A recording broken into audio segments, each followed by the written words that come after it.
And then usually we have different experiments from one flight to the next. So last year, on 4 flights, we actually did 9 different experiments. And then in December, we flew 2 more flights. And we did 4 filling experiments in one flight, and we did 4 purging experiments in the other flight. And like when you saw the CPR experiment, on each flight, we would have 2 rescuers, each trying each of the 4 rescue CPR rescue techniques. And we did 2 flights, so we wound up getting data from 4 different rescuers doing 4 different techniques.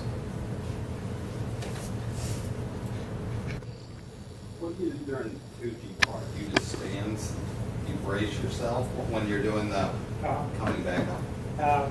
It depends. Some people find it's best tolerable just to lay down, because taking 2 Gs front to back is a lot easier than toe. There are some people, if they stand 2 Gs, they'll start to gray out and start to lose some of their vision. Whatever you're doing in 2 Gs, you don't want to turn your head around, because you can really hyperstimulate your semicircular canals, and that generally tends to lead you behind. Yeah. So the idea is to try to keep your head and shoulders as still as possible, regardless of what posture you're in.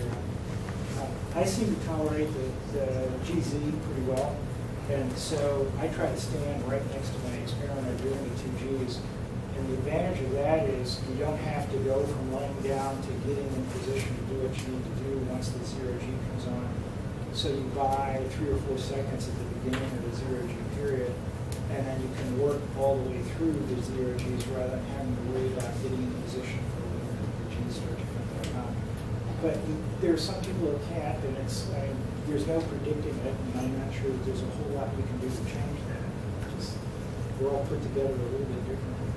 Yeah, the one thing I will say is that they do offer you anti-motion sickness medication, generally scopolamine. And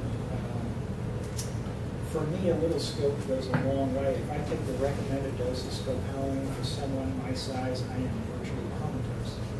So I learned the hard way to just take a small dose of scopolamine.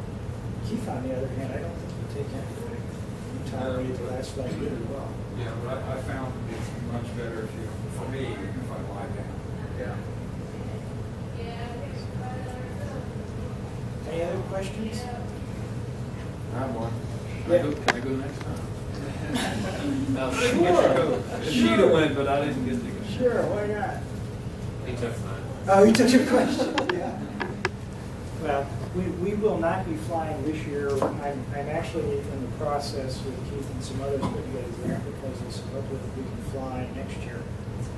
And actually, I'm proposing 2 flight campaigns for a total of 7 flights, 4 in 2017, 3 in 2018. So hopefully there will be plenty of work to do and lots of work for anybody who wants to put the effort in. It depends on how many people you've got going, how much space they have. Typically when we fly, we have 3 people. But as you saw in the video, there was one flight we had last year where we actually had 5. And so while Trey and Morgan were doing surgery inside glove box, Ashita and others were testing attachment to the tissue interface material in another area. So we maximized that opportunity quite well. But sometimes you don't know until the day of flight. You'll always get your minimum requested, so we always request 3. But if it turns out there's a couple of extra seats, well, heck, I'm not going to turn down a couple of free extra seats in 0G. The airframe today, is it a 767 or do you know what it is? When I started flying, it was a 707. It was modified like KC-135. Keith and I wore out one of those, so they brought in another one. We wore that one out, and then they went to a C9. And in fact, the videos you saw were taken in the C9. There are now commercial providers, and 0G, which is a company based, I think, in Melbourne, Florida, flies a modified 727. I've flown on that one as well. I don't like it as much as the C9. It And then there's a group in Europe that flies an Airbus A320, which is big. And then the Russians fly a Tu-124, which is even bigger yet. It's caverns, but I don't know if any of you happen to catch those video going around the internet. There's a music group called OK Go, and they rented the Russian zero-G airplane and did a music video on it, which is pretty entertaining. NASA doesn't let you do that. One more question? Any other questions or comments?